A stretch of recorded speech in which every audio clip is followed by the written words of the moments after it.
What actually happens in your brain when you learn a new skill? When a movement finally clicks, or when your timing sharpens and you just can't explain why? It's what's going on in your brain right at that moment that matters. You can never replicate that. Once that moment's gone, you can't come back later and say, oh yes, when this happens, do this. It's too late.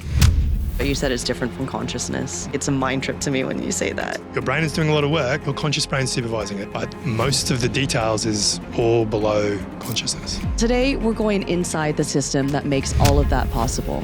The brain and the nervous system. My guest is Dr. Tim Carroll, one of the leading researchers in motor control and motor learning at the University of Queensland. The more thinking about it you do, the more processing, the longer it takes. Our conversation starts with the basics. What exactly is motor control and why does it matter? And then we build into the deeper stuff like neural adaptation, dopamine, error correction, skill transfer. Most of the movement that we do, we don't think about those details. If it's a low consciousness, then you'll just do it because it's natural and automatic. What happens when I know that I've made a mistake? Like, how does my brain respond to that, and how do I use that to improve without beating myself up? That's a massive question, but what actually happens in your brain when you learn a new skill? When a movement finally clicks, or when your timing sharpens and you just can't explain why? Well, today we're going inside the system that makes all of that possible, the brain and the nervous system. My guest is Dr. Tim Carroll, one of the leading researchers in motor control and motor learning at the University of Queensland. Tim studies how humans learn to move. He can explain how the brain adapts through repetition, or how strength training reshapes neural circuits. He's researched how dopamine influences accuracy, focus, and motivation, and how errors and feedback drive refinement. Our conversation starts with the basics. What exactly is motor control and why does it matter? And then we build into the deeper stuff like neural adaptation, dopamine, error correction, skill transfer, and what all of this means for athletes, coaches, and anyone trying to master movement. If you've ever wondered what's happening behind the scenes when movement becomes mastery, you'll want to hear this one. This is Dr. Tim Carroll, and this is the VRSS podcast. Thank you again for joining us. We are really, really excited to have you on. You know, we talk about the psychology, science, and soul of combat sport.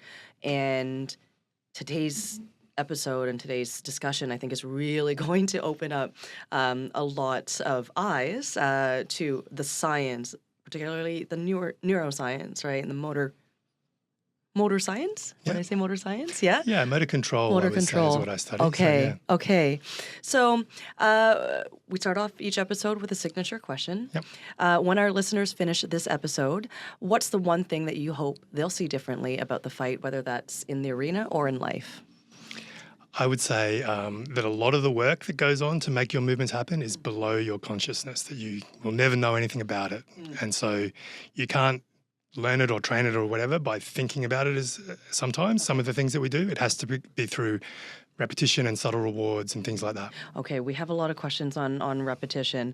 Before we actually get into that, before we get into your insight and my questions, can you describe for us, for our audience, what you do and what exactly is motor control, and how does that fit all within neuroscience, and what exactly is neuroscience? Oh, that's a lot of questions. Yeah. So neuroscience is pretty broad, so it's trying to understand the nervous system. So that's extremely broad. And you've got people who are engineers who are sort of looking at it from a computational perspective, trying to mathematically model it. You've got people looking at cells in a dish. You've got neurologists and clinicians. You've got psychologists. You've got people in exercise and sports science. So it's really, really broad. Physiotherapists. So there's all kinds of people trying to understand how the brain works and how the nervous system works. I would say I do sensory motor neuroscience, which is how does the brain and spinal cord work to control movements. And so that's all about, so it's a part of it, but it's a big part again. You've got a really broad range of people studying that. Yeah.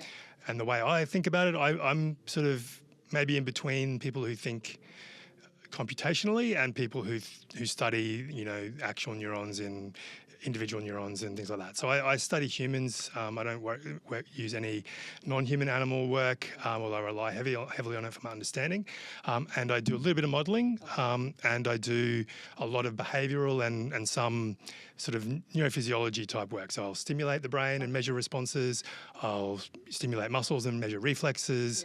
I'll record brain activity, and I'll do a lot of things where I'll manipulate someone's task or behaviour in some way and see how they respond, and try and draw inferences about what the brain's doing or the nervous system is doing to make that happen. Okay. So you're looking at the full picture, but the input and the output that's happening, right? Yeah. Okay. What does studying movement through that lens actually involve, right? I mean, you said you have all these data inputs, but again, what is it?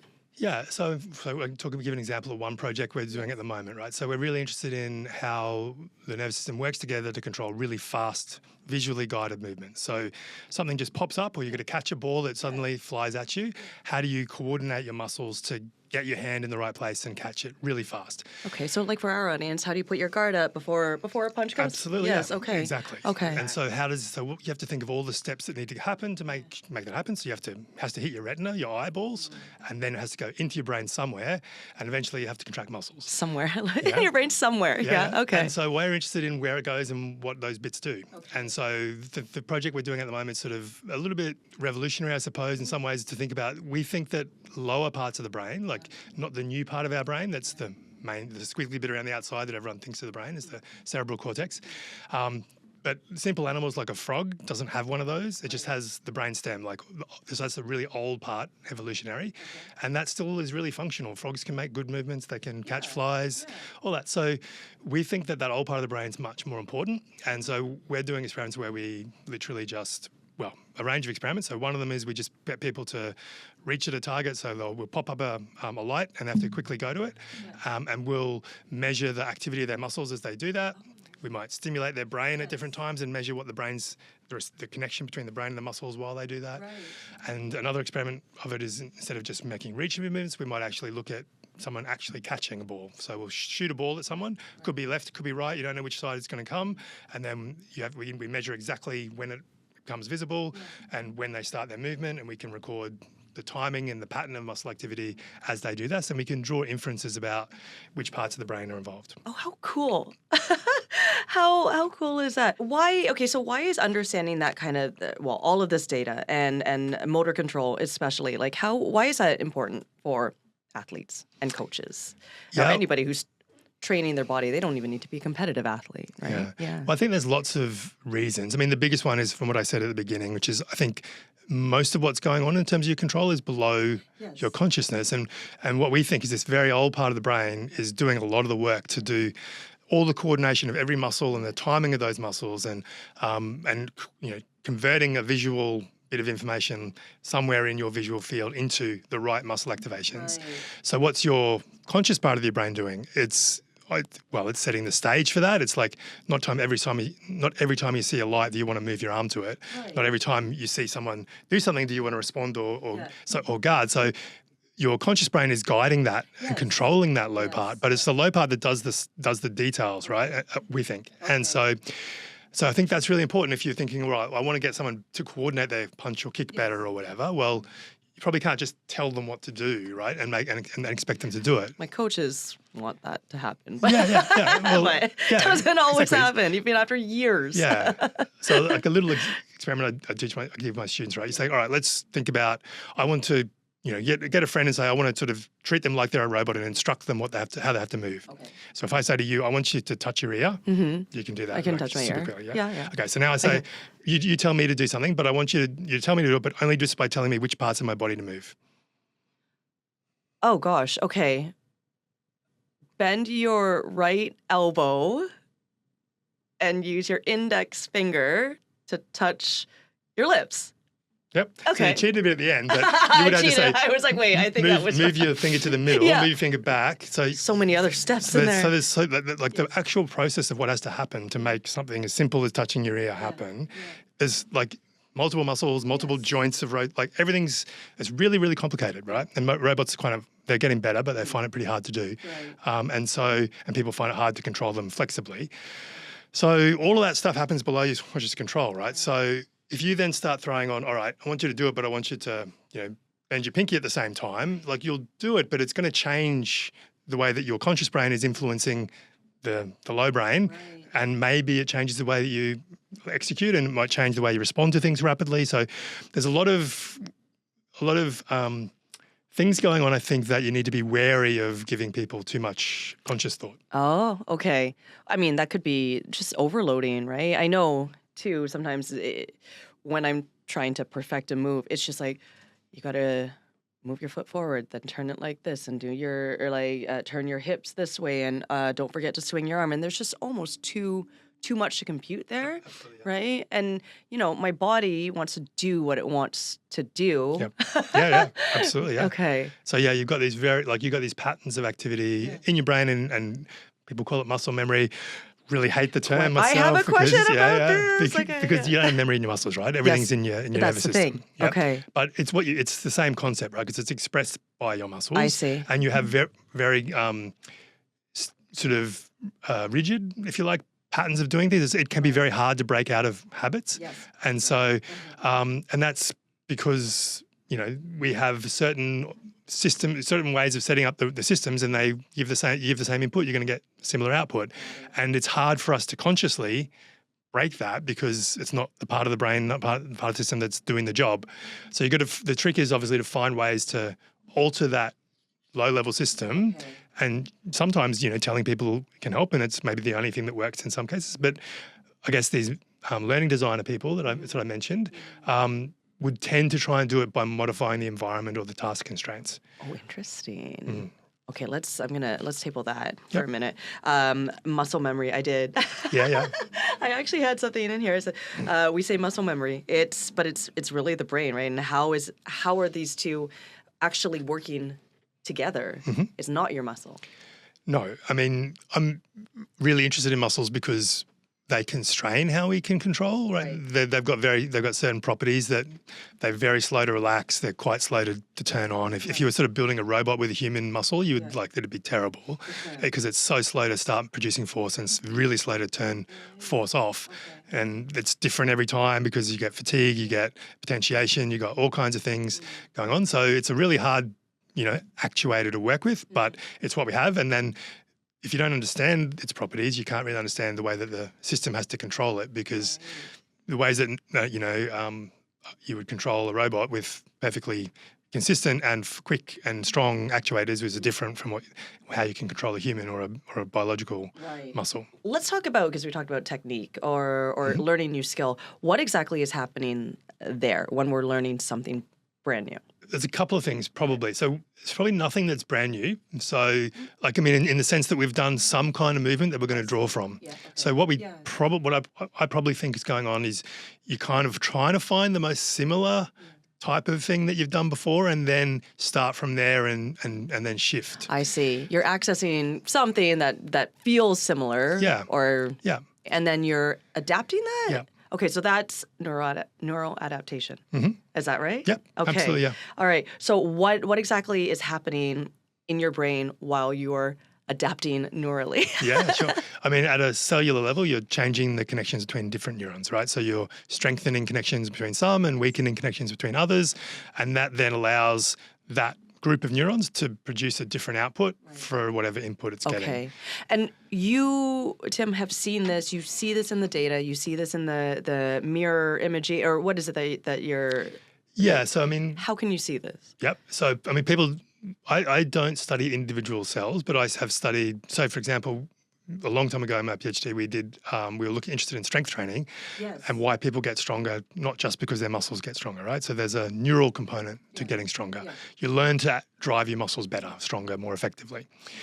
Okay. So and that's probably the more complicated the movement, the bigger that effect is. So for a really simple movement, it's like a just, isometric biceps contraction. Yeah. I just have to make sure I activate all of my elbow flexors and none of my elbow extensors. Right. So it's not that difficult, but still most people can't fully do it. And you can measure that by when someone's doing it, you'd stimulate their nerve on top of their voluntary effort. Mm-hmm. And if we get more force out, we know that they weren't driving those muscles fully. Okay. So most people, sometimes every now and then, person off the street, you'll get like 95% of your muscle most of the time. Okay. if you train, you'll get better. You'll get closer to 100. And then if you do a more complicated movement, which requires heaps of muscles and particular timings of muscles, then you'll probably get stronger because a lot. Like you can double your strength in, a couple of months. You're not doubling the strength of those individual muscles. You're coordinating those muscles much better. Okay, so it's compound, right? Yeah. I mean, I used to Olympic weight lifts, right? So that's more of a compound lift. Absolutely, There's a lot of things going on there. Absolutely. So you could have, you could have not changed your muscles at all, but after learning to do that skill better, you'll be able to lift heaps more. Right. So anyway, we did experiments on this. We did finger movements because we wanted to control stuff. So we were lifting weights with our fingers, and we stimulated the brain because the fingers have got a big representation in the motor cortex. So we stimulated the brain before and after we did the task, and we measured the responsiveness, how big the response in the finger we got. So we stimulate the brain, get a little twitch in the muscle, we measure that twitch before and after we do the training, and people, funnily enough, reduced the size of their of that twitch, which had a particular reason. But basically, it was telling us that there was something changes in the motor neurons in the spinal cord that project to those muscles. So it's a little bit indirect in a human because you never know exactly what's going on. But if the right type of set of methods and understanding what all of the things that led up to that, you can kind of draw pretty good inferences about what's going on. Okay. Others have done that kind of stuff in rats and not sure about monkeys, definitely rats, and they've shown that you can actually measure what's happening in those cells, and they change their properties as a function of the training you do. So the actual cell responds differently. Is there a ceiling to that kind of adaptation? Have you seen that? I think there has to be. So another bit of information, so trying to understand how expertise, right? How much is enough, and when do you stop getting better? Yeah. I don't think you ever stop getting better. It's what we call an exponential function. So it goes really fast at the beginning and then slows down, but it's always going down, right? It's infinite. It never gets completely flat. It's always just a tiny amount better. Yes. And some of the best evidence for this is, funnily enough, from people in Cuba rolling cigars like by hand, and they get better over time, and they're still getting better after 10 years and 10 million times, right? And it's only a little bit better, but they're still improving. If you don't put it on a log scale, you can't see it. It's look like, well, they've been doing whatever it is, 10.5 per minute for the last 5 years, but actually they've gone from, 10.5 to 10.4, in that time. So they're actually better, and it's still going down. I did have a question here because we're talking about ceiling, but is there a point when repeating a skill still stops helping? And that's pretty much what you're saying.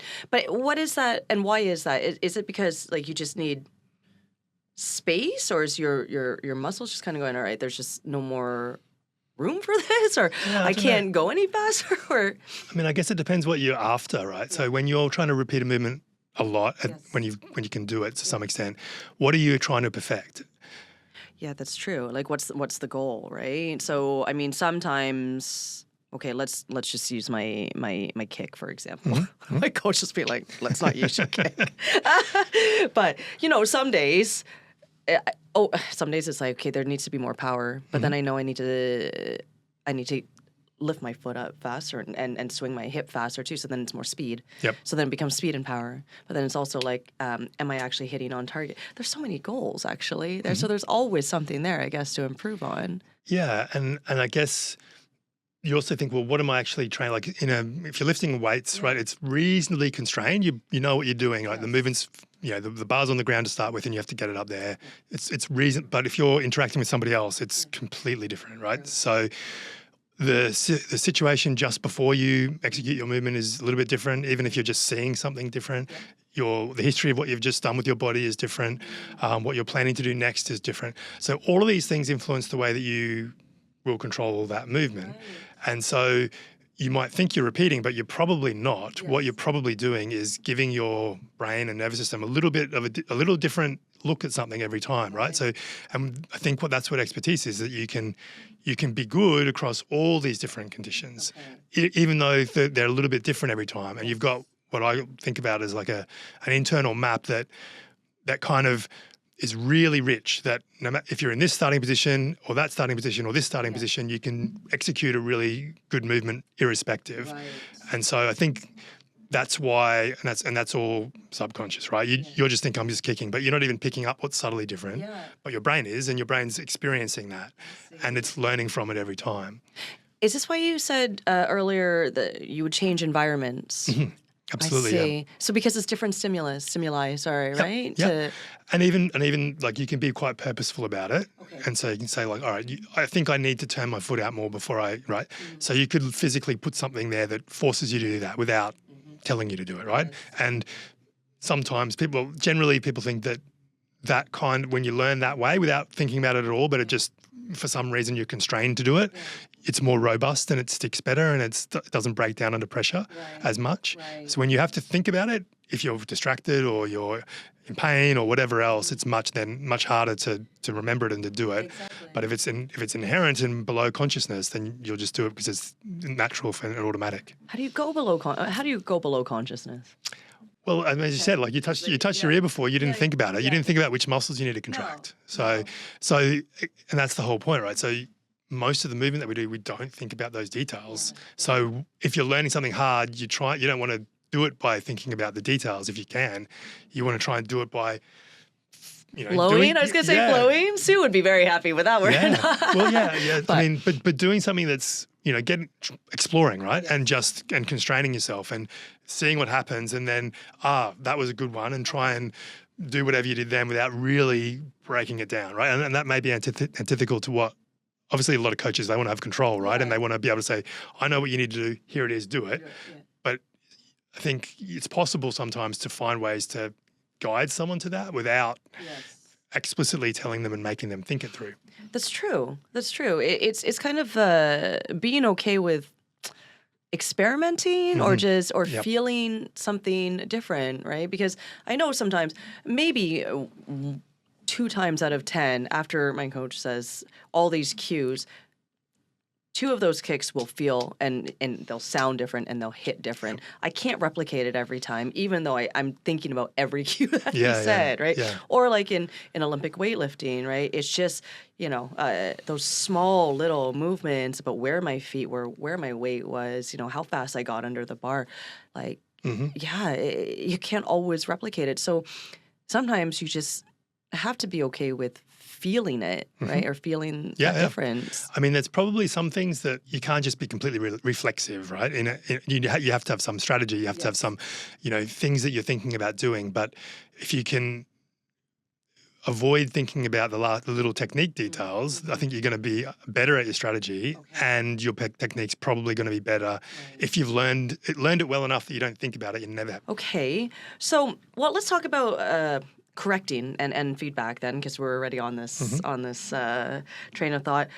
What happens when I know that I've made a mistake? Like, how does my brain respond to that, and how do I use that to improve without beating myself up? No, it's a great question. And I mean, so I think errors are essential. You can't learn without them. Well, you can. So you can, 2 things that drive learning, which is errors and rewards. So it's a different kind of process. Errors force you to try something different. So, I mean, we studied it. We measured how the brain responds when we were trying to reach towards targets, and then we'd sort of trick people and move the target halfway along, and then measure like what does the brain do when they realise I'm going to miss and I have to correct. And so we compare between older and younger people, and older people tend to have a blunted response to errors. They don't care the brain doesn't care as much. But yeah, so there's a brain response. What is older people? Sorry, Tim. What age are we talking about here? These people were 65 plus. Okay, all right. We got a little bit of time. Okay, all right. That's right. And it was comparing. I think it was under 30 and plus 65. Okay, all right. Yeah. So, but yeah, I mean, I'm not going to say where I think that cutoff is because I'm pushing 50. So yeah. So anyways, I think there's a response to errors, and so essentially one part of our brain that's really important for error correction is the cerebellum. Yes. And basically one of the jobs of the cerebellum is really to do a big comparison of what I was expecting to happen versus what actually happened. And so, right. Okay. And so basically what the brain does is send a copy of all of its commands to the cerebellum, and cerebellum's got like a little model of the body in there, and goes, oh yeah, this is what should happen. This is all of the feedback from the senses I should be getting back. Okay. And if something comes back different, then it'll respond. Okay. And so it'll try and respond online to fix it if it can. Yes. But if it doesn't, it'll also then feed back to the system that made the commands and go, you probably want to try something different. Okay. Yeah. All right. And so they're essential for that, from that sort of error-based learning. But then sometimes you can learn by reward as well. So you can people can be successful, but the or, you'll tend to reinforce the things that happen when you get rewarded. So you said before, the feels different when you kick the ball. You get a different sound. Yeah. So that's a reward signal that is going to reinforce whatever happened that time. And so maybe if you try not to think about it and let that happen, then you'll be able to reinforce the things whichever happened at that time to allow that to happen more often. Right? So it's called reinforcement learning. I see. Okay. So when I hear that perfect like snap or like feel that and I hear that on the pads, I tend to get excited because I'm like, ooh, I did it, right? Yeah, absolutely. Yeah. But you're saying just, okay, it's data and move on. Like try not to, maybe don't get... I don't know. I think you're allowed to feel good about it. I don't think that's a problem at all. I'm just saying even at a cellular level in the brain, it's important and it changes. It's necessary, right? So we want to have enough of that you know which things to reward. Otherwise, if you're constantly just getting errors, you don't know where to hone in, right? You're just trying to change all the time and you're just shifting from one thing to the other. So maybe what you can do if you're not getting enough of those reward signals is give them sort of artificially, right? So you might say, well, it's not perfect, but it's better than the one before. And you can say, right, that's closer, right? So you can give an external like beep or a clap or whatever that goes, yeah, that one was better than you've been doing the last few. And then without even being conscious about it, you get this immediate, like as I say, this thing that happens in the brain when you miss is really fast, and reward signals are also really fast. So it's not like you have to, think about it all. It's just automatic. If you get something that you know is rewarding, like in our expense, we use like the Mario Brothers from the game. We use the ding when you get a coin. So we use that as a reward signal. And it just it's just instant, and you go, oh yeah, that was a good one, right? And so you could do something like that when your coach knows that you're getting closer, you know that you're still not perfect, but you're getting closer. They could give you those reward signals to give that. And it's different from waiting a few seconds and saying, oh yeah, that last one was good because you did this and this. Totally different thing going on in your brain. Well, that's okay. So that feedback, if there's too much of it, again, and this maybe for the coaches out there especially, how much is too much, right? Yeah, well, whenever someone's feeling overwhelmed, it's too much for sure. And again, I come back to what do you really want the person to think about? So if you're giving feedback about something that they can't really correct consciously anyway, then is that useful feedback? Yeah. And maybe it's just saying, like, let's try this in a different way and allow you to do it better rather than saying, oh, you break it down to the nth degree, you did this little thing and that little thing, and that was why you did it wrong. But all you're doing is thinking that through and maybe even reinforcing that pattern. So. Right. Ooh, all right. Well, there's some things here for the coaches. And Yeah, well, I mean, it's interesting because, I could be wrong about a lot of this stuff in the context, right? And maybe the context matters.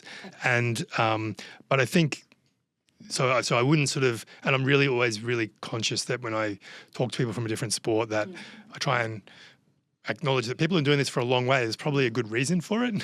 But then having said that, there are some quite counterintuitive principles that I don't think are really broadly understood. And maybe the best coaches use some of these ideas in a different way without really thinking about it, but it happens. So anyway. Okay. Well, on that note then, what are some principles or maybe some, I don't want to say archaic ways of thinking, but that you see in terms of coaching, and not just specific to combat sports? Yeah, I mean, as I've already mentioned, the natural thing to want to do is when you know how to do something and you want to just tell the person, this is how you do it. Yeah. But telling the person is not the same as getting them able to do it. Yeah. So if it's like a little kid, right, you could write down all the steps to tie their shoelaces, but they can't tie their shoelaces. Yeah. Or I could explain to you how to control a helicopter, which involves hands and feet in multiple different ways, and you're controlling like 3 axes, and I could explain how it all works and tell you what to do, but you can't do it until you experience it. Right. So knowing how to do something is not the same as being able to explain to someone how to do something and knowing the steps. And so finding ways to really help people to get that procedural knowledge of how to do it rather than conscious knowledge of what they should be doing is what it's all about, right? And so I think in general, most people overestimate how much you can get by telling someone what to do and underestimate how much you need to learn by experience, and your brain will sort out the details for itself if you put yourself in this situation and make this intention and get this outcome, and the coach can be great at guiding you to get closer and better, but I don't think it's by telling you the details. I don't think it's going to help that much. Oh, yeah. I can hear some coaches going, but this is the way I've always done it. You should just listen to me. And, I mean, especially in, our world where it's decades, centuries of tradition, right? Yep, absolutely. And I'm conscious of that. But I guess the other things is, look at that's just one thing, right? So I think that stuff really matters, particularly at the beginning, but not so much when you're already pretty skilled, right? And you've done years and years of practice. Yeah. And so maybe then it's really hard. Look, it's very obviously going to be really hard to break out of habits and the way you've done things. And so maybe telling someone to do something different is the only way that you can get them to break that then, or at least it's, has a chance of changing when something needs to be changed. I think you probably think of other ways that you could do it, like, again, guidance type ways. And but in any case, I think probably the things that make coaches good and that make have been effective for a really long time is the other parts of like the repetition and the variety of things that you do and the way that you the sparring itself and all those kinds of things. Like that is perfect learning material, right? Because you have to respond to something that's different every time, and you have to produce outcomes. You get immediate rewards and punishments, and so when I say reward, I also mean punishment. It's the same, two sides of the same coin. And you get errors and all those kind of things. And so that is excellent, same as any kind of drills where you're actually working with against somebody, all those kind of things. And probably even, the repetition of individuals, skills itself, there is a place for doing that enough that your system knows how to do it. You don't think about it. You just go, I'm going to kick. You don't go, I'm going to twist my hips and then do this and then I'm going to do that. And notice how we didn't say muscle memory there. You just mentioned sparring and we were talking about feedback. Is there a way that I can train myself to be faster in terms of the feedback that I'm giving myself that I'm receiving? Sorry, especially when I'm getting punched or kicked. So I think there is, but it's not like it's something you can. It's not something specific. So what I think like real expertise in really high velocity situations is essentially that the lowest level, control systems that are. So when I say low level, like if it goes through all the way, to the new part of our brain. There's goes to the visual cortex at the back, and then it goes in the parietal in the middle, where you kind of combine the vision with where are my eyes looking, and work out where it is in relation to my body, and then motor cortex sort of is like, well, where is my which muscles are which, and where do I? So all those steps take time, right? And so the more thinking about it you do, the more processing, the longer it takes. Whereas the simplest and quickest response we can get is, sensory input comes in. It connects to a motor neuron that goes straight back to the muscle. Call that a reflex. So the simple one is the stretch reflex, right? So I tap there, I'll get this. So it's a knee-jerk reflex. Okay, and so that's the fastest anyone can respond to anything, right? There's no way that a human or a biological thing can respond any faster than that. The sensory comes into the system and goes straight back out to the movement. So the more effective you can train your low circuits that do reflex-like activity, then the quicker you'll respond and the more effectively you'll respond. And I think the only way you can do that is by repetition of those things. And so, but having said that, I wasn't sure if you were going to get onto it, but I think there's a kind of an inherent capacity for that. And I think some people will have a natural ability to do that for whatever reason, and others don't. And so you're just born with it? Some of it, yeah. I mean, you can get better at it, absolutely. Yeah. But I think there are certain people that, for whatever reason, their brain's organised in such a way that comes quickly for them. Is this why, some people like the Max Verstappens of the world, right? Or Oscar Piastri, sorry, since we're in Australia. But, they have like cat-like reflexes, right? They're born with it. Also, they're younger. Yeah. So I'm interested. I like cricket. So, I was quite a good cricket player. But the difference between me as a good cricket player in a junior and the people who play for Australia is worlds apart, right? And I can't train myself to that level. Like, there's no way that I can, no matter what I do in practicing, I just don't have that, right? And I'm sure it's the same for, the top people in combat sports. And they can't do it without the training. But then you can't just take a person off the street and get them there, no matter what you do with them. Right. So. Okay, so we're born with it, guys. Sorry. Some people are like, just turn this off now. Yeah. I mean, there's definitely, and I think you can probably take, it's probably, like, what is there? It's 0.1% of the population that have the capacity to do it. Yes. And then, that's actually quite still a big number. And then there's a certain number that get a chance to, whatever. And of those people that are already kind of in a similar level, say, trying to go pro or professional level, whatever, they're probably all, maybe the one, like the GOAT, right, is different from everybody else, but there's probably a lot of people that are at a similar level and similar capacity, and that's when the training and all that stuff makes a difference of who pops to the top. Okay. Yeah. Have you done any studies of kind of more elite pro athletes versus your everyday novice athlete? Yeah, not a lot, but I'm doing one at the moment with cricketers, with this catching one, and so we're trying to see whether they. So again, I'm more interested in why rather than the performance, but we're trying to see if they use the same sort of systems as people off the street. And at the moment, it's like they're probably using the same systems, but they're much better at the task, right? They'll catch way more balls. It's a really hard task. So we use a tennis ball shooter, and it's hard enough to get. It's like about 45 kilometers an hour from 4 meters. So you've got about 350 milliseconds to react to get your hands to the ball. Okay. So it's about like a third of a second to see it and get your hands there and doesn't it usually take us about 250 to 500 milliseconds, right? Usually, for some kinds of reactions. So in my movement, the things that we're studying, we're getting visually responsive muscle activity in the shoulder and at 80 milliseconds. 80. Because that's a reflex that you were talking about. Okay. Yeah. So that's so we've shown like people have. It's relatively recent that people have seen this. Like usually with 200 is classic, but you can 150 is possible. Okay.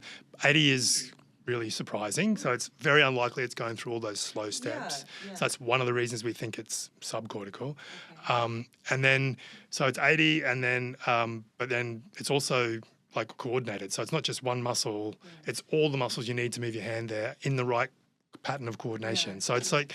Whatever's doing it is, pretty smart and works out how to coordinate your muscles. Wow. So one thing you can do, I said, you probably helped me. So that only happens when we set up some particular conditions in the lab, right? So what we do is we typically so the task is to sort of catch a ball when it appears, or like in our reaching task, they have to sort of reach towards a suddenly appearing dot ball on the screen.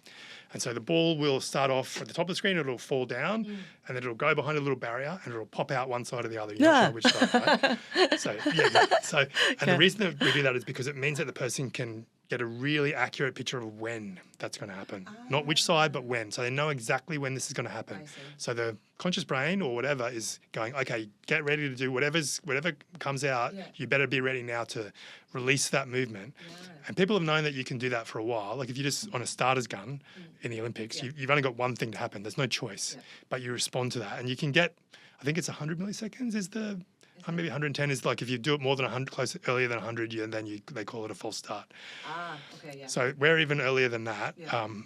But then that's by when the muscles start producing force, which is a little later than what we're measuring, which is when the muscles get an electrical signal. Okay. So it's probably around that speed. So the difference that we're talking about is that not only are you just releasing something that you knew was going to happen, but you're making a movement that's contingent upon whatever you see.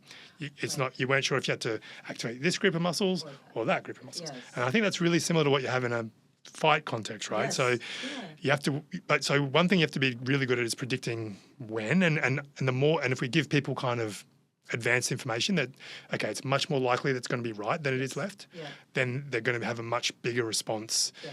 And in that early latency, they're not guessing, they're just responding better and faster. Right. So the more you can predict in advance what's going to happen, then the faster you respond.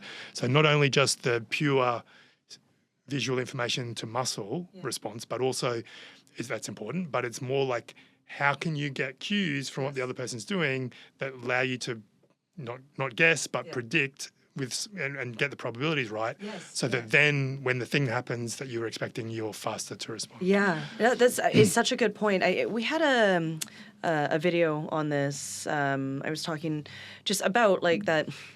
that being able to predict, but just read small cues, right? Which is where things like sparring. Again, sparring doesn't need to be, injury prone or injury ridden or anything like that. You can do just technical sparring. But really, what's that doing? It's teaching you how to read the subtle weight shifts or how somebody's actually setting up to actually strike, right? Yep. Yeah. So all those little minute. Yep. And again, do you want to think about them, or do you just want to experience them and let it happen? Yeah. Because that's the other thing. You can definitely influence what's going to happen by your conscious thinking, right? Yes. You can, like, say, for example, you're against somebody who has a particular move that you're really worried about. You might really be focusing on that, the cues that you think might lead up to that, and then you miss the other cues, and so all of those kind of things come into play. So you're like anticipating. Now your mind is over there, Yeah. and that hasn't even happened yet. Yeah. Ooh, yeah. It's Yeah. So we know, like, the state that your brain is in before you have to make the movement, it dramatically influences the type of movement that you will make. Okay. And so if you're kind of attending to one part of space, or even, so I can give you a study example which kind of illustrates this really well, which is one thing we do with motor learning is to like a task to sort of as a model is we get people to make just a straight reaching movement, but we get them to do it using a robot and put them in a force field, right? So basically the robot will just push them off target, and we do a velocity dependent one so that when you're not moving it doesn't push you, and then when you start moving it pushes you sideways from whichever way you're going. In proportion to how fast you're going. So most movements you go slow at the beginning, fast in the middle, slow at the end. So it's kind of safe because it just pushes you in the middle and then stops you pushing it. So people get pushed off target and then they learn to coordinate the muscles to go straight. Right. And it's really quite hard to do that consciously. Like it's very difficult to work out how to overcome it. It just happens naturally. Okay. Your body just works it out. Yes. So it's a nice example of implicit learning. But you can't really learn two of those at the same time. So if you sort of say, all right, every time the screen goes red, you're going to get pushed to the left. Every time the screen goes green, you're going to push to the right. You say, why can't I? I'll do that. Can't learn it. You don't get better at either of them. What? Why? Because you can't learn it consciously, but your brain isn't associating red, green color with what you need to do. But if you get someone to make a lead up movement from the side, so every time you come from the right and then go here, and every time you come from here, you're going to get pushed this way, then you learn them both perfectly. So what you've just done beforehand, the thing that your brain's just done, can allow you to have learn two totally separate things at the same time, where otherwise you couldn't. Wait, sorry. Why is it if you have the lead up that you can? Wait. Yeah. I'm not learning this right now, apparently. Okay, can you break that down for me again? Sure. Okay. Yeah. So you can't learn it if you just sort of static cue. Left light, right light means you're going to push left, right, or push right. Can't learn it. But if you have a movement where, so you meet a lead up movement where nothing happens to you, you don't get pushed, then you go to here, then you go, and then you get pushed in the straight bit. Left, always right when you come from the right, always left when you come from the left, and it doesn't matter if you switch it up, as long as it's consistent, that whichever side you come from, the robot will always push you the same way. Then you can learn to correct both of those, and you'll store a different memory of how to do it for both of those separately. So is that your brain learning, or is that your muscles learning? It's not your muscles. It's definitely somewhere in your nervous system. So probably the brain, but it could be even the spinal cord in the way that, so there's a lot of activity that goes on in the spinal cord so the motor neurons that drive your muscles come from the spinal cord. That's where their cell bodies are. And that's why if you have a spinal cord injury, you can't activate muscles below that because the neurons which connect to your muscles are in the spinal cord at that level. So there's possibility that there's motor neurons and interneurons at that level that are doing stuff. There's possibility in the brainstem, as I was talking about, and there's also possibility in the motor cortex, the new part. So we think there's probably lots of things that change, but I guess the important point is that, the context of what you've just done matters. And one of my colleagues, this really cool study, they show that it doesn't just matter what you've just done, but also what you're planning to do in the future. Right. So if you do the same thing and go, right, move straight up, and you get pushed while you're moving straight, and then you either go left and then you go right, you can learn it as well. So you haven't even done the different thing, the movement context, you're just planning it, and you can still then store two separate memories, whereas you can't from a thing. So follow through is really important, not just because of the mechanics or whatever, are physically important, but it's changing the state of your brain. What you're planning to do next changes the state of your brain now. So That's interesting. I'm thinking about it in a kind of a, I mean, obviously the martial arts perspective. Very often after oh no, not very often. For some reason, recently, after I do, let's say, a body kick, I will want to come in and I'll want to actually elbow, right? That feels like, that's a follow through, right? Or is that, Yeah, that's yeah. just something that's imprinted now? Or Yeah. it just feels so natural for Yeah. me to do that Yeah. now. And I don't know why. I don't know where I learned it. It's not like I've done 1,000 reps of a kick and then an elbow. It just feels Yeah. right. Yeah. And that, I mean, is it successful usually? Yeah. It's Yeah. nice. I think that's Yeah. I think that's it, right? Yeah. You get got the reward, reward. and you naturally then reinforce that. That's true. Okay. Yeah. So the other thing I'll say about that other thing is if you come from the side and then wait Yes. for a second Yeah. before you then go, you can't learn it. So it's not like It has to be fluid. it has to be part of the movement. It has to be immediately the thing that your brain was doing just before that thing or just about to do matters. You can't wait a bit, then tell it so you can't, so it's not like, again, it's different from consciousness, right? It's what's going on in your brain right at that moment that matters. Okay. And you can never replicate that. Once that moment's gone, you can't come back later and say, oh yes, when this happens, do this, because it's too late. Okay, there's a couple of things that you just said there, but you said it's different from consciousness, which again is just like it's a mind trip to me when you say that. Yeah. What exactly does that like? So when people aren't thinking about this at all, right? They're just doing the task. You just right? do, and you just learn them both separately, right? It's just that your brain is doing a lot of work, but it's not your conscious brain supervising it. Your conscious brain can be thinking about what it's having for dinner or a movie it watched last night, and the lower levels of your nervous system will sort out all that for you. Right. And that's the stuff that's important for movement, the details of movement. But your conscious brain is important for setting up the things so that you're ready to produce the right kinds of movement, or putting yourself in a position where things are going to happen that you want to happen. But most of the details is all below consciousness. Again, we're going to be like, how can we train that? How can we tap into the consciousness? Tim, you talked about, you've said this a number of times, the new versus the old brain. Mm-hmm. I actually haven't heard that before. Is that? Yeah, I mean, so it's pretty, it's not like it's, I guess, accurate scientifically. But so what I mean by that is that in evolutionary time, new versus old. So, mammals a lot of mammals have a cerebral cortex, but not every mammal. Like the really early diverging vertebrates don't have a cerebral cortex. The simplest animals don't have any brain at all. They've just got a single. So you can follow through when did things diverge and evolve, and then the older that happened, the longer that happened, I would say that's the older parts of the brain that have been there for that long. I see, okay. In evolutionary time, okay. Whereas the new parts are the ones that we've evolved on top of the old brain more recently. Yeah. And again, I mean, there's a lot of more people thinking about this now, really great scientists who, talk about, well, in that case, we're adding things on top of a system that's working, because otherwise those animals don't survive. The reason you put something on top of it is you want to have a different capability. You want to exploit a niche in evolutionary terms. So, but how would you do that? Would you kind of like go, all right, I'm going to build this new thing and throw the old thing away, or you're going to work through the old thing, right? So you're probably going to work through the old thing most of the time until you get to a point where something's totally like vestigial, right? Yeah. So you got like is it a whale that has a vocal cord, has a bone that's like, it's not there anymore. We've got an appendix, whatever. Yeah. There's probably does come a point where it's so pointless that it's, it's not functional. Right. And maybe some people, this 80 millisecond really fast response we were talking about is very small, hard to see. We had to do lots of tricks to see it. Yeah.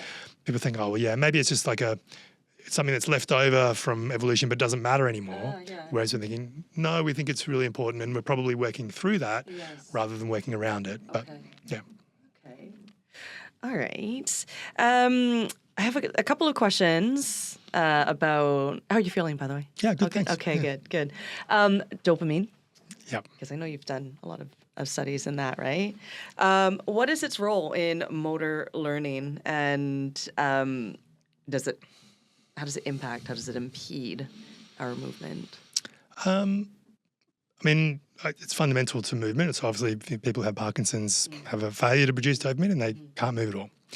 So they lose the ability to make movement, and before that, then they become slow moving. So dopamine's crucial for the execution of every movement. Okay. So it's a crucial neurotransmitter for that.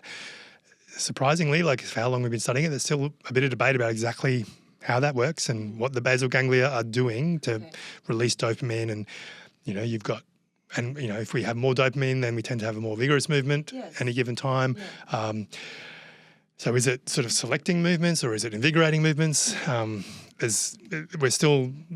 jury's still open. Okay.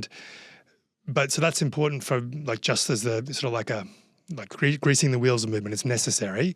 But then it's also really important in reward recognition and encoding rewards and then helping movements which are successful to be reinforced. Okay. So has both types of role. Yes. I guess, so, and again, if you look at what it is when you say dopamine.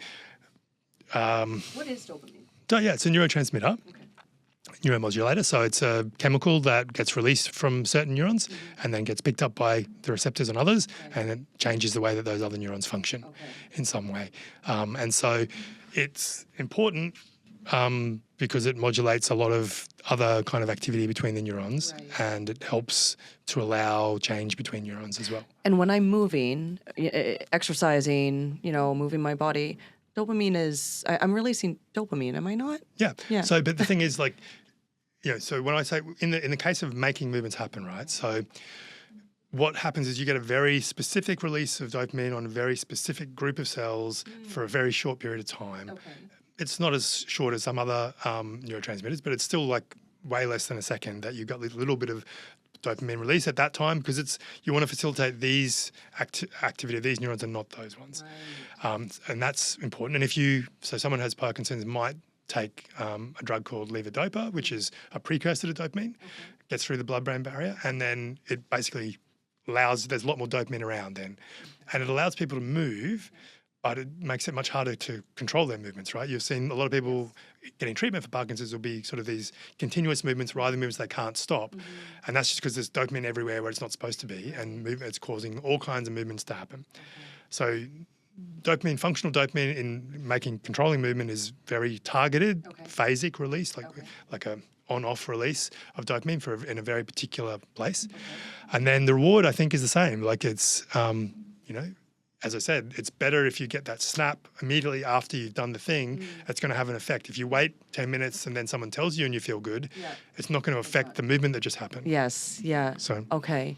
Does dopamine have any bearing or implications on accuracy? Or yeah, I think it does, but I don't think you can really manipulate it to make it better. Like I think, as I said, like if the system's working well, then it'll produce the right accuracy. But it's just another part of the system that needs to evolve and learn and adapt to make your movements better. It'll be one part of a big chain of all the things that need to happen to make a correct movement, and it's necessary. But it's not like you can focus on it and augment it in some way just by, I don't know, I can't think of a way you could do that. Right. So, okay. Yeah. How do we ensure that our systems are working well from a health? I mean, you're a healthy guy. I mean, you just had a little bit of an accident with, what were you playing? Footy? No. Touch football. Yeah. Touch football. Yeah. All right. Yeah. We can cut that out of the podcast if you want to. But from a health perspective, from just an overall well-being perspective, how do we ensure that our systems are working well? That's a massive question. But I think we have to use them, right? So whatever you want to be functional for, you should keep doing that. And extending your system a little bit where you can. So we get really good at adapting to do the things that we do often well. And so if you want to be good at other things, you have to practice those other things as well. You have to expand, your repertoire of experience. So I think, it's really, really kind of corny, but use it or lose it is essentially it, right? And as our bodies change as we get older, like we have to move in different ways. We have to, our brains will have to do different things to get the similar outcomes. And so that's why, you think, oh, well, I did this 30 years ago, I should be able to do it again. And you probably can't because your body is different. And even as kids get older and they grow, like their bodies now, like some, they're just this much taller than they were, and so the commands that worked last 6 months ago won't work anymore. So you have to keep modifying them. Okay. So, saying or referring to growing older, do we have to work harder? Do you see that in all of your research? The older that we get, do we have to work harder? Yes, unfortunately. Yeah, it's like the face. the brain's less plastic as it ages. Okay. And is there an age that the brain becomes a little less? I mean, it's a steady thing, but I think that's, I don't know. It's not my area of research. I've seen that there's probably a couple of periods of accelerated decline. I think it's like late 40s, and then again at sort of early 60s. Yeah. All right. Yeah. Well, mid 40s, but still. Yeah. So mid to late 40s. Yeah. I've noticed that myself for sure. Yeah. So things are much more difficult than they were even a little while ago. Okay. Yeah. What about for the younger athletes? Like, how can they protect that? How to just keep using it? Yep. It's exercise. Absolutely, right? yeah. So I mean, there's a couple of really good aging studies particularly on strength. So if you take someone who's lifted their weights all their life, then they're going to be, So I guess you've got a level of strength that you need for functional independence. Like, so if you get below a certain strength, you can't get out of a chair well, you can't pick up groceries, you can't do stuff, right? And so people who've lifted their weights, were powerlifters in their early life, then they never get there, right? Whereas person who's never done that stuff will decline and get below that level at whatever it is, on average 75 or 80 or whatever. But if you keep doing the strength stuff, then you'll actually can maintain that above the level of someone who's never lifted weights, even in your late age, so 70s, 80s, 90s. Okay. So there's some really, really old people who are still really strong compared to the general population, but they're still weaker than they were 10 years ago, and but the decline is much slower when you train. Okay. Yeah. So get to train, keep training. Absolutely. A question about interlimb transfer. You have a paper on or studies, a bunch of studies on that, right? Tell us about that, because I don't want to actually try and define that. Sure. But I thought it was really, really cool. Yeah, no, it's pretty wild. So it happens in lots of contexts. We've studied it mostly in strength context. So basically the idea is if you just lift weights for your right arm, if I just do bicep curls for my right arm, do nothing with my left arm, I'll improve my strength of my left arm. How? Good question. Like how? Yeah. So we think it's most likely in the nervous system. So you're not doing anything to this muscle tissue. So it's probably not the muscle, and it's almost certain that's the case. So it's again coming back to, learning to drive those muscles better. So when you practice driving this muscle and making it every single bit of this elbow flexors and none of your elbow extensors active to make you produce as much force as you can over here, you can then use what you've learned with that right arm to help control your left arm. And so we're interested for a while in, how does that happen? And one possible is that where you learn is in a part of your brain that feeds to both arms. Okay. Or the alternative is that you actually change both sides of your nervous system, right? So normally the right side of my brain will control my left body, left side of the brain will control my right body. So if I'm activating my right arm a lot, I'm going to activate my left cortex and left motor cortex. And so, interestingly enough, when I'm doing unilateral one arm exercise, I know that I don't just get active over there, I do get connections and I get activity in the other side even though it's not doing anything. So in a couple of the things that we've studied, we showed that you actually change, you learn on both sides of your brain by just practicing one. And that may not be the same for every kind of transfer, but there's lots of contexts in which transfer occurs, like all kinds of contexts that it's been seen.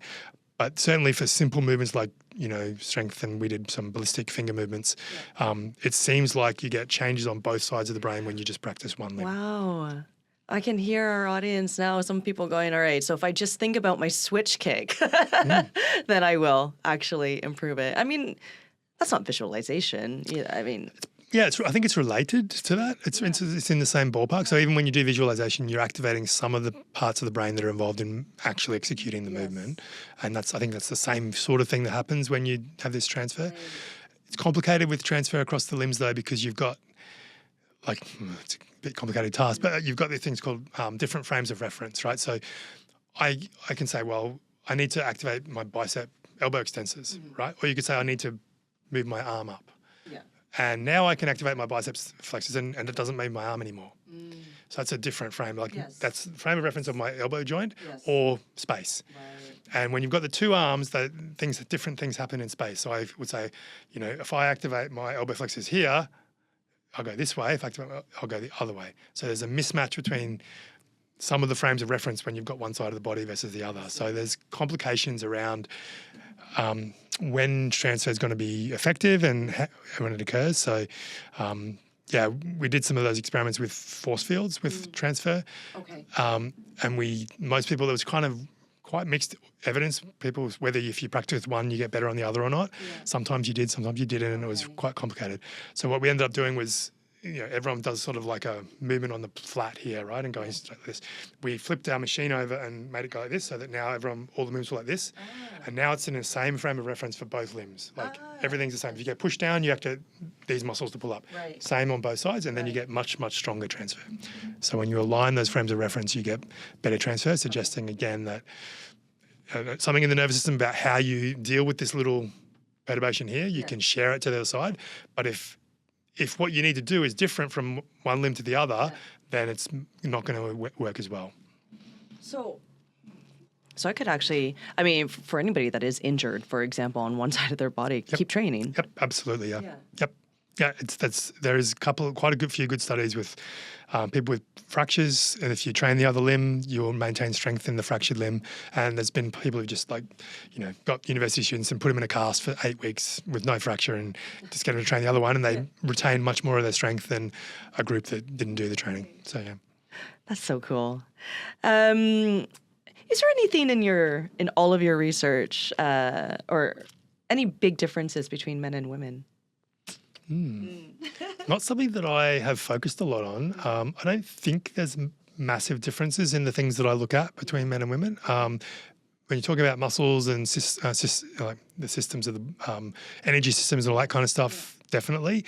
But I don't think there's a huge amount in the basic brain processes I'm looking at. Okay. We typically recruit both men and women and don't normally look for differences, but assume that they're not there. Right, it'd be interesting to see. There might be some situations where it matters, but I don't think there's huge differences. Okay. Yeah. I know that some people would ask that. So. Yeah, well, I guess one thing I can say is that the catching study we've done seems like women tend to be better at it than men. So. Did you hear that? Yeah. Say that again. Sorry, a bit faster. Yeah, just a bit faster. A bit faster? Well, they catch more balls. So yeah. Okay. Yeah. All right. I actually only have like a few more questions, unless there's something that we might have missed. The only other thing I was thinking of, and I'm not an expert on it, but it's really interesting, and I was curious as how it plays out in combat, is like bad habits and whether people can break out of them. And so, because I'm interested in golf and things like that, right? So you've got these elite sports people that like earn their living from golf and just get the yips and can't do it anymore for some reason, and no one really knows how or why. And it's really fascinating to me, and I'm curious as whether that's a thing in martial arts. So. I think it is a thing. Definitely, you can start out really, really strong. You can have a pretty near perfect fight record, for example, and then sometimes you get knocked out once, and there seems to be like I don't want to say a streak, but something that happens from there. Whether that's a lack of confidence or fear of getting hurt again or whatnot. But that's definitely, there is a cause though, it seems, right? Whereas you're saying with the golfer, there's just all of a sudden something, they just stop performing. Well, I think, people can trace it back to certain events, I think, as well. And I think I've got some broad speculations that I think it's around overthinking and your conscious brain's in a state that is just not conducive for you to doing that task anymore. And you find it very difficult to break out of that for some reason. That's the part that's hard to understand is that how can you not, and what do you do to try and fix it is crucial, right? And I don't think anyone's really got the answer to that. But it's I think it's about, as we talked about, the state of your brain when you're trying to do this task matters. And if the state of your brain is, as I say, thinking about the thing that happened last time, even if it's at a low level, like that type of move happened, and therefore, so I really want to guard against that, and that just opens you up to other things. Then, that'd be really. I see interesting it to as explore, very much. It's an emotional thing. It's dealing with loss and kind of that, I guess, not humiliate. Well, in some ways, it's humiliation, right? So it's I think more of a flood of emotion, which I think opens up the door for doubt and for not being completely present, right, in what you're doing, or allowing your body to do what you trained it to do. Yeah. So already you're doubting your skills, right? Yep. And I think, I think that's all, very likely that's all on the money. I guess I'm still interested in at the level of, this stimulus comes, you make this reaction, what's going on there. And I think that's all that stuff that you talked about and is relevant. But I think, the specifics of exactly what are you paying attention to right now might change once you've had a really intense experience of failure, like that's or even just, I hate to say it, but maybe your kick elbow combination is so good that when someone else reads it and then it doesn't work anymore, but you can't break it because it's been such a positive thing for such a long time. So anyway. It's something that I definitely want to explore. And you know what? Actually, your former colleague as well, or I guess classmate, Jonah Oliver. Oh, right, yeah. Yeah, he was just on Tuesday. Great. But, we were talking about this and just being very clear on what the goals and the values are of why you're doing this, especially when it comes to a sport that either not just you could get pretty beat up, but you could actually inflict some serious damage on somebody, right? And so, he was talking about experiential avoidance and the paradox of control, but then, just being very, very clear on why you're doing these things and trying to get, I guess, back into that right headspace, which I think, speaks to what we're speaking to right now, right? So, I'd like to explore that more. Yeah. Yep. Yeah, no, I think you're right. But the subconscious component of it's really interesting as well, besides the conscious component, right? So I think the conscious component, all of that stuff really matters, and it around, and intensity and motivation and, what happens to your strategy, what you're thinking about consciously, but also what's happening subconsciously to your actual low-level movement control system is a fascinating thing.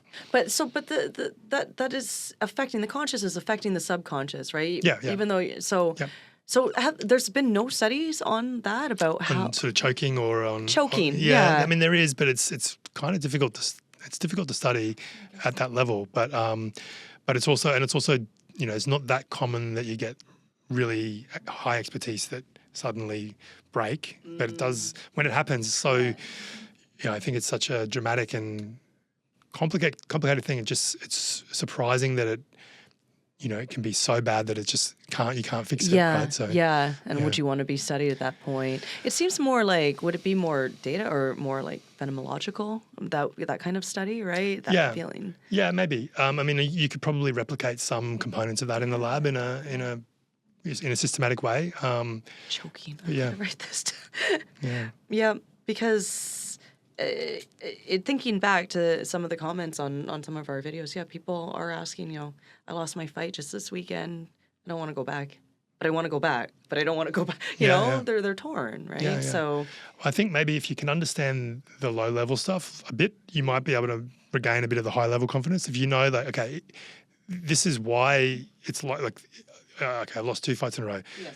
This is kind of why the second fight went bad, is because I wasn't able to free my mind and just let my old brain do its job, right? So if you can kind of have the confidence that it's not something that has fundamentally changed, it's just the state your brain was in at that time. If you can just find a way to let that go, you'll be fine. Yeah. And then, but that also means an utmost trust in your training, right? Absolutely, to just say the body's going to do what it's going to do, and to depend or to trust in that. That's big. It's exactly, and it's really hard to the emotional side is really hard to change. I've worked a little bit with like some netballers who have had trouble shooting, and works really well, and then something that is can't put your finger on it, and it's something to do with the way that your mind's working, but it's not clear what. And so you just have to relax and just concentrate on your training, but it's really hard to do. So. I was going to say that's easier said than done. Absolutely, yeah. Have you ever done any studies with participants who have taken any supplements or drugs? Yep. Yeah. And what was it? Yeah, so we've given people like levodopa types, dopaminergic drugs at times to modify their reward processing, and minor effects at times. And I haven't done them, but I've been colleagues of people who've done stuff with creatine in terms of strength. That was like when I was doing my honours study, like 97. And so creatine's making a comeback, Absolutely, well, it works. So, yeah, it does. So that was there. But not something that I've focused on. Certainly not not psychoactive drugs or anything like that. But there's a really strong. A lot of the drug research is animal based. So there's heaps of alcohol, cocaine, all that kind of stuff. Mouse and other type of work. But we do a bit of stuff which is on, we call effort-based decision making. So, how do we decide how much, if we're choosing between two things, how do we balance the potential reward versus the amount of effort? And we're interested in that after kind of injury to the nervous system, but it's also really affected by drug abuse and things like that. So massively, that whole system of reward and effort is totally altered by various kinds of drugs. So. Yeah, but I mean, so I haven't done heaps on supplements. Injury on the nervous system. Have you worked with anybody that's had like TBI, like any kind? Not specifically. We've done a bit of stuff with stroke, so some related aspects to it. But I'm really interested in that. I'm interested in working with TBI and that effort-based decision making. One of the symptoms can be a thing called apathy, which is just a lack of interest in doing things. And so that's fundamentally a failure of, having the desire to seek a reward for amount of effort, but we don't necessarily know, is it like people are hypersensitive to effort, or are they really insensitive to reward, or can we motivate them better with punishment? Like all these kind of things are really interesting questions that I'm interested in. So we've sort of very early stages of some work which is thinking about that. Very cool. Is that the definition of apathy? Is that measure between the effort and the reward? I wouldn't say it's a definition. Like the definition's around just the failure lack of motivation to engage in behaviour of some kind. But I think the way I think about it is that it's a mismatch between. So anytime you do something, like you have to, I could imagine picking up a tissue, but I don't want to, or or I could be watching something on the couch, but I know that I need to go and put something away or whatever, and sometimes I will, sometimes I won't. Every action I take I have to perceive the reward that I'm going to get from it to be sufficient to overcome that effort. And I guess that's really important in training, right? So where does the motivation to engage in things which are really, really difficult come from? And there's been a couple of studies that look at high-level athletes and their effort-based decision-making. I think there tend to be a bit differences, but I haven't thought about it. I didn't look at it before I came in. There has been a bit of that stuff, but in the early stuff we've done, I work in an exercise science department, so people are pretty sporty, the students that I normally get to do my experiments. And we have this task where you just make a choice. Do you make a force for like 5 seconds, like somewhere up to your maximum, or do you get the points, or do you just not get the points or the money or whatever? So you get the reward, and to get the reward you have to do the effort, and then you're basically supposed to titrate. Well, I'm not going to go 100% for 5 seconds for a really low reward. It's not worth it. And then you'll get this sort of matrix of when you will do it, when you won't. But we have problems sometimes because everyone just said, they just do more. So it sort of defeats the purpose of the reward. But it sort of tells some people are more motivated than others, and they have if they have a task which they the challenge of itself is sometimes inherently motivating, which is not something that it's easy to kind of measure in a lab. So Okay, so after all these years of studying human movement, what is something that's changed the way that you see human potential? I'm not sure if I've ever reflected on that before. Pretty much not unlimited, but really strong potential to alter the way in which your brain does a pretty basic function like moving. And also then that, by manipulating the state of your brain, you can allow things to happen that weren't possible. So by, just making a lead-in movement or doing a follow-through, you can learn two things at once where you couldn't before. Right. So I guess in the way that I live my life, it just means that I do have the control.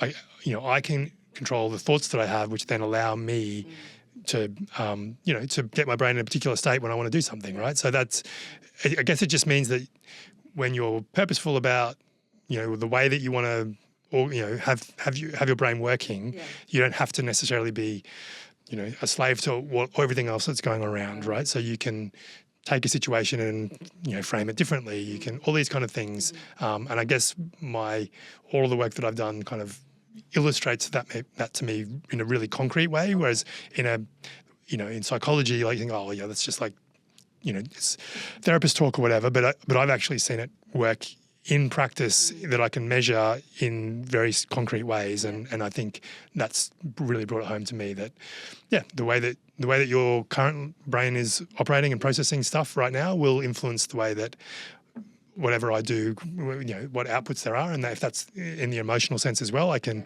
also choose to focus on this part of my environment, and therefore I'll probably miss something over here, or if I choose to focus on it, and just being aware that my entire experience is what's going on in my brain right now, and I can modify the way that's framed is probably really okay.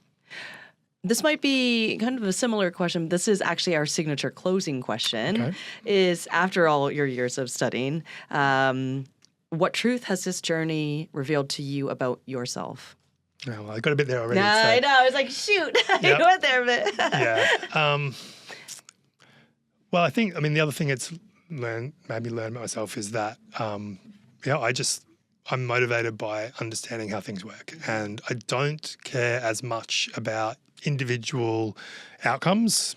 In terms of, in my own, I like to win when I play sport and all that kind of stuff, but I wouldn't really enjoy working in elite sport and the sole goal is to, get this outcome. And I'd rather study something to work out how it works and why it works rather than just make sure it works and not care about how, right? So the mechanisms, how things work and why they work and the way that the world works is what's fascinating to me. And that's I've learned that eventually and allows you to be, I guess, happy in your work. Yeah. So.